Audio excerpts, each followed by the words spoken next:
जो हमारे दार्शनिक हैं वो मध्यकालीन दार्शनिक हैं, जिनमें गुरु नानक, कबीर और तुलसीदास सम्मिलित है। ये तीनों जो दार्शनिक हैं ये भक्ति आंदोलन संबंधित है। तो भक्ति आंदोलन मध्यकालीन एक आंदोलन, और इसमें ईश्वर को दो रूपों में माना गया, एक सगुण रूप में माना गया और एक निर्गुण रूप में माना गया। सगुण रूप का मतलब ईश्वर का आकार, ईश्वर की सुंदरता का वर्णन। ईश्वर इतने सुंदर हैं कि तुलसी अपने राम को परिभाषित करते हुए कहते हैं कि अंग अंग पर वारही कोटि कोटि सतकाम। मैं भगवान राम के एक एक अंग पर करोड़ों करोड़ों करोड़ों सैकड़ों कामदेव को न्यौछावर करता हूं। तुलसी के राम इतने सुंदर है, सगुण उपासक है तुलसी। रामानंद भी राम की उपासना करते हैं, रामाश्रयी कवि माने जाते हैं। तो सगुण भी दो भाग में विभाजित हो गया, एक हो गया रामाश्रयी, दूसरा हो गया कृष्णाश्रयी। रामाश्रयी कवि दार्शनिक है रामानंद, तुलसीदास। कृष्णाश्रयी में रसखान, मीरा, सूरदास। तो रामाश्रयी में यहाँ से तुलसीदास जो हमारे सिलेबस में है, उसके साथ निर्गुण जो ईश्वर के रूप को नहीं मानता, ईश्वर का कोई आकार है। ईश्वर के आकार नहीं मानने वाले कबीर हैं। कबीर कहते हैं मेरो राम न दशरथ को बेटा। तो कबीर के राम घट घट के वासी हैं, हर एक वस्तु में वो विद्यमान है। तो कबीर निर्गुण धारा के कवि दार्शनिक है। इसी में हम एक नाम और जोड़ सकते हैं, गुरु नानक का। गुरु नानक तो हमें पढ़ना है। तो अगर 2 नंबर में प्रश्न आए तुलसीदास, तो हम क्या लिख देंगे कि तुलसीदास भक्ति आंदोलन के सगुण शाखा के रामाश्रयी कवि और दार्शनिक थे। ऐसे ही कबीर के विषय में अगर हमको लिखना हो 2 नंबर में, तो कबीर भक्ति आंदोलन के निर्गुण शाखा के ज्ञानाश्रयी कवि दार्शनिक थे। या हम कह सकते हैं गुरु नानक को भी कि गुरु नानक भक्ति आंदोलन के निर्गुण शाखा के ज्ञानाश्रयी दार्शनिक रहे हैं। तो इस क्लासिफिकेशन से हम अपने दार्शनिकों को इस प्रकार से 2 नंबर में लिख सकते हैं। चलिए आगे बढ़ते हैं। तो गुरु नानक का जन्म और ये मृत्यु याद हो जाए तो ठीक है, 1469 ईस्वी और 1589 ईस्वी। ठीक है, जन्म मृत्यु अगर याद रहे तो 2 नंबर में लिखने में थोड़ी आसानी हो जाती है। बट अगर याद नहीं रहे तो ये जरूर लिख दीजिए, सिख पंथ के प्रथम गुरु एवं संस्थापक। इन्होंने ही सिख धर्म को स्थापित किया और यही सिख धर्म के प्रथम गुरु माने जाते हैं। निर्गुण भक्ति के रहे हैं। हमने जैसे पिछले स्लाइड में आपको बताया, गुरु नानक की व्याख्या करनी हो तो भक्ति आंदोलन के निर्गुण शाखा के ज्ञानाश्रयी दार्शनिक रहे हैं। चलिए आगे बढ़ते हैं। ईश्वर को क्या माना गुरु नानक ने? तो गुरु नानक का कहना था ईश्वर एक है और वही ब्रह्मांड का निर्माता है। एक ओंकार सतनाम कर्ता पूरक, उसी ने इस दुनिया को बनाया है। तो ईश्वर की एकता की बात गुरु नानक कहते हैं। आगे बढ़ते हैं। सामाजिक चेतना, ये बहुत महत्वपूर्ण प्रश्न है। सामाजिक चेतना, कबीर का भी सामाजिक चेतना आता है, तुलसी का भी आता है और गुरु नानक का भी सामाजिक चेतना आता है। क्योंकि भक्ति आंदोलन के जो भी दार्शनिक रहे हैं उन्होंने समाज के सुधार की बात अवश्य कही है, इसलिए हमको उनकी सामाजिक चेतना को समझना जरूरी है। तो समानता को मानते हैं, स्त्री पुरुष में समानता मानते हैं, हिंदू मुस्लिम में समानता मानते हैं, किसी तरह का जाति भेद नहीं मानते हैं। तो गुरु नानक का जो सबसे महत्वपूर्ण दार्शनिक जो पहलू है वो है उनकी समानता का भाव होना। इसीलिए उन्होंने कहा, यहाँ पर लिखा हुआ है ना, संगत पंगत लंगर, एक साथ बैठकर मनन चिंतन करना संगत कहलाता है, बिना किसी भेदभाव के। पंगत, एक साथ बैठकर खाना खाना, और लंगर, एक साथ खाना बनाना और उसे परोसना, ये समानता दिखाता है। तो गुरु नानक जो है वो समानता के समर्थक हैं। कर्म कांड का विरोध करते हैं। गुरु नानक मूर्ति पूजा का विरोध करते हैं और बाह्य आडंबरों का विरोध करते हैं। उनका मानना था कि ईश्वर एक है। ये ईश्वर की एकता को बताते हुए कहते हैं कि जैसे समुद्र में जो लहरें दिखाई देती हैं वो बहुत सारी होती हैं, क्योंकि वो हम बाहरी आंखों से देख रहे होते हैं, जबकि वास्तविकता यह है कि समुद्र एक है। तो जब हम बाहरी आंखों से ईश्वर को देखते हैं तो वो ईश्वर अल्लाह न जाने कितने रूपों में दिखाई देता है, लेकिन वास्तविकता यह है कि वह एक है। इसलिए कर्मकांड को नहीं मानते हैं, ईश्वर की एकता पर विश्वास करते हैं, भाईचारा का समर्थन करते हैं, ईमानदारी को व्यक्ति का मूल बताते हैं और गरीबों की सेवा करने पर इनका जोर सबसे ज्यादा रहता है। और गरीबों की सेवा करने से संबंधित सच्चा सौदा नाम की अवधारणा है। सच्चा सौदा, सौदा मतलब व्यापार और सच्चा मतलब वह व्यापार जो सच हो। सच्चा व्यापार वही है जिसमें हम गरीबों की सहायता करें, उन्हें भोजन दें। तो अगर कभी 2 नंबर में आ जाए सच्चा सौदा क्या है, तो गरीबों की सहायता करना और उनको भोजन देना। फिर अगेन यहां से लिंक करा सकते हैं संगत पंगत लंगर, यानी एक साथ बैठ करके, संगत का मतलब एक साथ बैठ करके मनन चिंतन करना, फैसला लेना, डिसीजन लेना, एक साथ बैठ करके खाना खाना और एक साथ खाना बनाना और उसे परोसना। चलिए आगे बढ़ते हैं। दशबंध नाम का एक अवधारणा है। गुरु नानक जी कहते थे कि कमाई जितना भी आप कमाएं उसका 10वां हिस्सा दान करना चाहिए, ये दशबंध कहलाता है। तो कभी अगर 2 नंबर में दशबंध आपसे पूछ दे तो आप बता दीजिएगा कमाई का 10वां हिस्सा दान करना ही दशबंध कहलाता है। चलिए आगे बढ़ते हैं। 10 सिद्धांत इनके कौन कौन से हैं? तो ईश्वर एक है। कई बार अगर मान लो लॉन्ग आंसर में पूछ सकता है कि गुरु नानक के 10 सिद्धांत बताइए, तो आप बताएंगे कि ईश्वर एक, वही एक ओंकार सतनाम कण कण में विद्यमान है, यानी जिसने इस दुनिया को बनाया वह इस दुनिया के हर एक कण में विद्यमान है। ईश्वर उपासना से भय मुक्त, और अगर आप ईश्वर की उपासना करते हैं तो भय से मुक्त हो जाएंगे। बुरे कार्य नहीं, कोई भी बुरा कार्य नहीं करना, ईमानदारी से कमाई करना, प्रसन्नता से रहना, लोभ लालच का निषेध, एक ईश्वर की उपासना, भेदभाव नहीं और मोक्ष प्राप्ति का प्रयत्न करना। तो ये जो है, ये जो 10 सिद्धांत हैं, ये गुरु नानक के द्वारा दिए गए हैं। चलिए अब हम अगले दार्शनिक की तरफ बढ़ते हैं, जो है हमारे कबीर।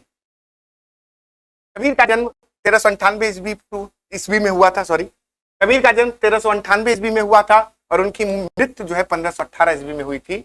भक्ति परंपरा के ज्ञान मार्गी कवि और दार्शनिक रहे। तो कभी 2 नंबर में अगर कबीर को लिखना आ जाए तो वही जो चार्ट हमने शुरुआत में लिखा था, क्या लिखा था चार्ट में कि कबीर भक्ति आंदोलन के ज्ञान आश्रयी शाखा के निर्गुण के उपासक हैं। तो ये आप लिख सकते हैं इस तरह से उनके बारे में। चलिए आगे बढ़ते हैं। तो कबीर के ईश्वर क्या है? कई नामों से ईश्वर को संबोधित करते हैं। कबीर के ईश्वर राम भी हैं, रहीम भी हैं, साहिब सबसे ज्यादा प्रयोग किया है कबीर ने अपने ईश्वर के लिए। अल्लाह के रूप में भी ईश्वर को बुलाते हैं, हरि के रूप में बुलाते हैं। तो कबीर के ईश्वर कई नामों से संबोधित है। तुलसी के सिर्फ राम, और राम का नाम राम से भी बड़ा है तुलसीदास के अनुसार। लेकिन कबीर के जो ईश्वर हैं वो राम भी हैं, रहीम भी हैं, साहिब भी हैं, अल्लाह भी हैं, हरि भी हैं। और कबीर के जो राम हैं वो अद्वैत राम है। अद्वैत की परिभाषा हमने शंकराचार्य में पढ़ी थी कि दूसरा कोई नहीं। जब 2 होने का बोध समाप्त हो जाए तो अद्वैत, यानी आत्मा ही परमात्मा हो जाए तो अद्वैत। कबीर के ईश्वर भी अद्वैत है। वो कण कण में विराजमान ईश्वर है। जैसे कबीर कहते हैं, कस्तूरी कुंडल बसे मृग ढूंढे बनमाए, ऐसे घट घट राम है दुनिया देखे ना। जिस प्रकार कस्तूरी मृग के अंदर निवास करती है और मृग उसको पूरे जंगल में ढूंढता फिरता है, वैसे ही जो राम है, जो ईश्वर हैं, वो व्यक्ति के अंदर समाहित है, लेकिन व्यक्ति उन्हें मंदिर और मस्जिद में खोजने का प्रयास करता है। तो कबीर के जो राम है, कबीर के जो ईश्वर है, वो वहां अद्वैत है, निर्गुण है, उनका कोई आकार नहीं है और वो कण कण में विराजमान है। कबीर कहते हैं, मों को कहां ढूंढे रे बंदे, मैं तो तेरे पास में, ना मंदिर में ना मस्जिद में ना ही एकांत निवास में, योगी होए तुरंत मिल जाऊं एक पल की तलाश में, कहत कबीर सुनो भाई साधो मैं तो हूं विश्वास में। तो कबीर के ईश्वर घट घट के वासी हैं, हर एक व्यक्ति के अंदर है और निर्गुण रूप में है, कण कण में विद्यमान है। चलिए आगे बढ़ते हैं। लेकिन जब हम इस जगत में आए हैं तो माया के कारण हम उस ईश्वर को भूल चुके हैं। माया क्या है? तो कबीर के अनुसार अगर माया की व्याख्या करनी हो तो कबीर माया को एक आकर्षण मानते हैं। कबीर माया को आकर्षण कैसे मानते हैं? वो कहते हैं कि माया दीपक नर पतंग, माया जो है दीपक की तरह है और नर जो है कीट पतंगा है। जिस प्रकार दीपक के पास कीट पतंगा चला आता है अपने आप, वो जल जाएगा लेकिन फिर भी वो उस आकर्षण से आकर्षित होता है। वही है माया। तमा कहे परवाने से परे चले जा, लेकिन अब क्या है कि आकर्षण है और उस आकर्षण के कारण वो इस दुनिया में ट्रैप हो चुका है, फंस चुका है।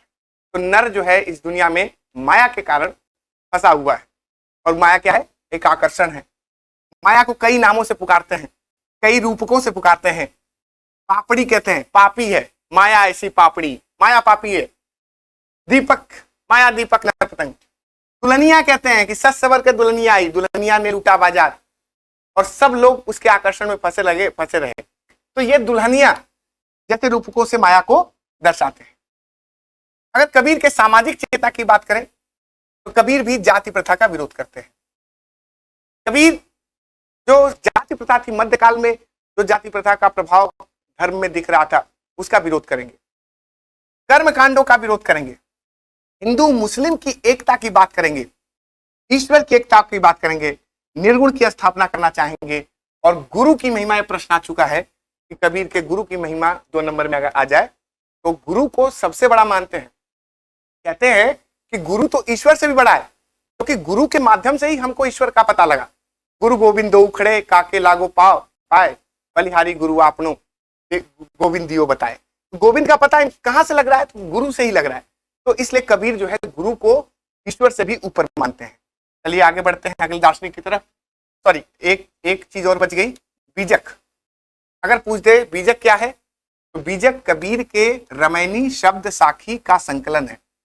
तो कबीर का के द्वारा जो रमैनी कही गई है, जो शब्द कहे गए, सो साखी कहे गए हैं, उनके संकलन का नाम ही बीजक कहलाता है। चलिए आगे बढ़ते हैं अपने अगले दार्शनिक है तुलसीदास। जन्म 1511, मृत्यु 1625।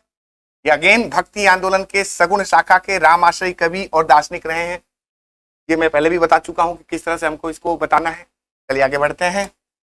तुलसी के ईश्वर कैसे हैं? तो तुलसी के राम सगुण और निर्गुण दोनों है। अभी हमने सगुण शाखा में तुलसी को रखा था, लेकिन आप समझने का प्रयास करिएगा कि सगुण और निर्गुण कैसे है। तो तुलसी कहते हैं ईश्वर निर्गुण रूप में है, लेकिन जब भक्तों के भक्ति का स्तर बढ़ता है तो वह ईश्वर निर्गुण से सगुण हो जाता है। जैसे कि तालाब में कमल का खिल जाना, जैसे कि पानी का बर्फ बन जाना। तो जब भक्ति का स्तर जैसे जैसे बढ़ता है तो जो निर्गुण ईश्वर है वह सगुण रूप में आ जाता है।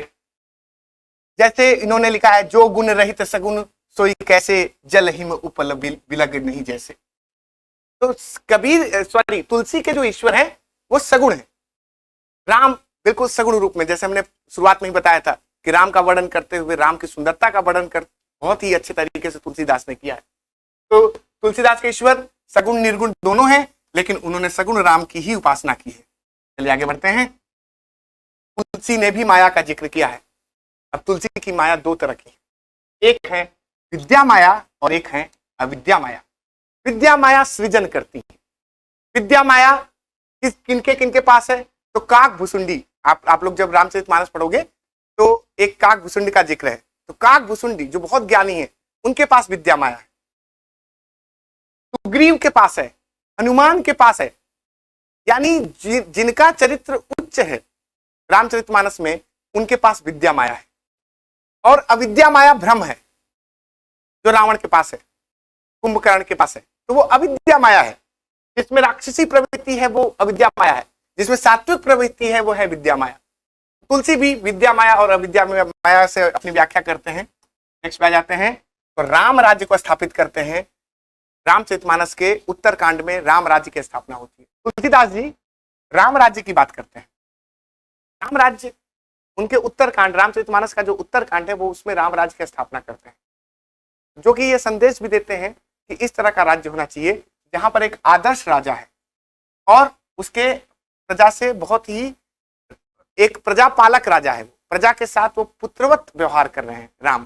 तो एक आदर्श राजा है और आदर्श प्रजा के बीच के संबंध को राम राज्य बताता है। दैविक दैविक ताप क्या होता है? दैविक ताप होता है कि जैसे कोई ऐसी घटना हो जाना जो जिस पर हमारा मनुष्यों का बस न हो, जैसे कि भूकंप हो गया, है ना। तो इस तरह की दैविक ताप हो गया, बाढ़ हो गया, ये दैविक ताप है। दैहिक मतलब ये जो शारीरिक जो है हमारा शारीरिक कष्ट है वो है दैहिक, और भौतिक मतलब जो इच्छाएं हैं, भौतिक इच्छाएं हैं, उनका ताप, उनका कष्ट। तो राम राज्य में दैविक दैहिक भौतिक ताप नहीं था, ऐसा तुलसीदास जी अपने राम राज्य में बताते हैं। और सभी को अन्न प्राप्त हो, यानी कोई भी भूखा न हो। तो इस तरह से तुलसीदास जी राम राज्य की स्थापना करते हैं। चलिए आगे बढ़ते हैं। तो राम के गुण, यहां पर रामचरितमानस में आपको राम के गुणों की बातें होंगी। और राम कैसे हैं? तो आदर्श पुत्र है, पिता के कहने पर वन को चले जाते हैं। आदर्श भाई है, जो उनका स्नेह लक्ष्मण के साथ है, जो उनका स्नेह भरत के साथ है, वो उनको आदर्श बनाता है। आदर्श मित्र हैं, केवट के साथ मित्रता का व्यवहार करते हैं, हनुमान के साथ मित्रता का व्यवहार करते हैं, सुग्रीव के साथ करते हैं। आदर्श मित्र हैं, आदर्श स्वामी है, आदर्श योद्धा है, विचलित होने वाले योद्धा नहीं है, और आदर्श राजा है। तो ये राम के गुण हैं। आगे बढ़ते हैं।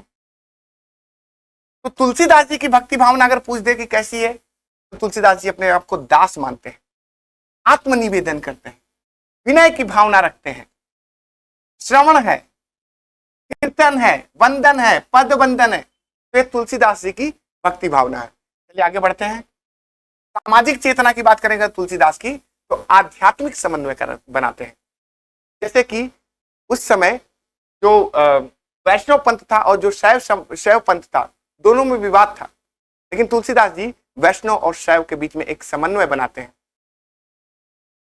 राम से शिव की पूजा कराते हैं, और शिव नमस्कार करते हुए राम को दिख जाएंगे रामचरितमानस में। तो इसलिए शैव वैष्णव में जो एकता की भावना है वो हमको रामचरितमानस में देखने को मिलती है।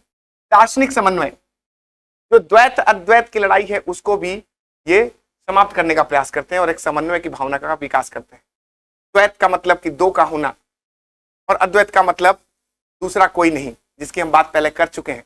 तुलसी कहते हैं कि राम तो सगुण और निर्गुण दोनों है। और राम के इस व्याख्या से द्वैत अद्वैत विशिष्टाद्वैत जितने भी तरह के दर्शन उस समय विद्यमान थे, सब में एकता की भावना विकसित करते हैं। सामाजिक समन्वय करते हैं, परिवार में समन्वय लाने की बात करते हैं, सांस्कृतिक समन्वय की बात करते हैं। तो इनकी सामाजिक चेतना इस प्रकार है। चलिए अब अगर हम इनके पुस्तकों की बात करें, तो सबसे प्रसिद्ध पुस्तक है रामचरितमानस। हो सकता है रामचरितमानस आपसे पूछ ले डायरेक्ट, तो बता दोगे कि 7 खंडों में विभाजित है, और रामचंद्र जी का जीवन चरित्र इसमें मिलता है। इसके अलावा उनकी कौन कौन सी पुस्तकें हैं? रामलला नैचू, पार्वती मंगल, गीतावली, कवितावली, विनय पत्रिका, ये सब तुलसीदास जी की पुस्तकें हैं। चलिए अब आगे हम अगले दार्शनिक की तरफ बढ़ते हैं।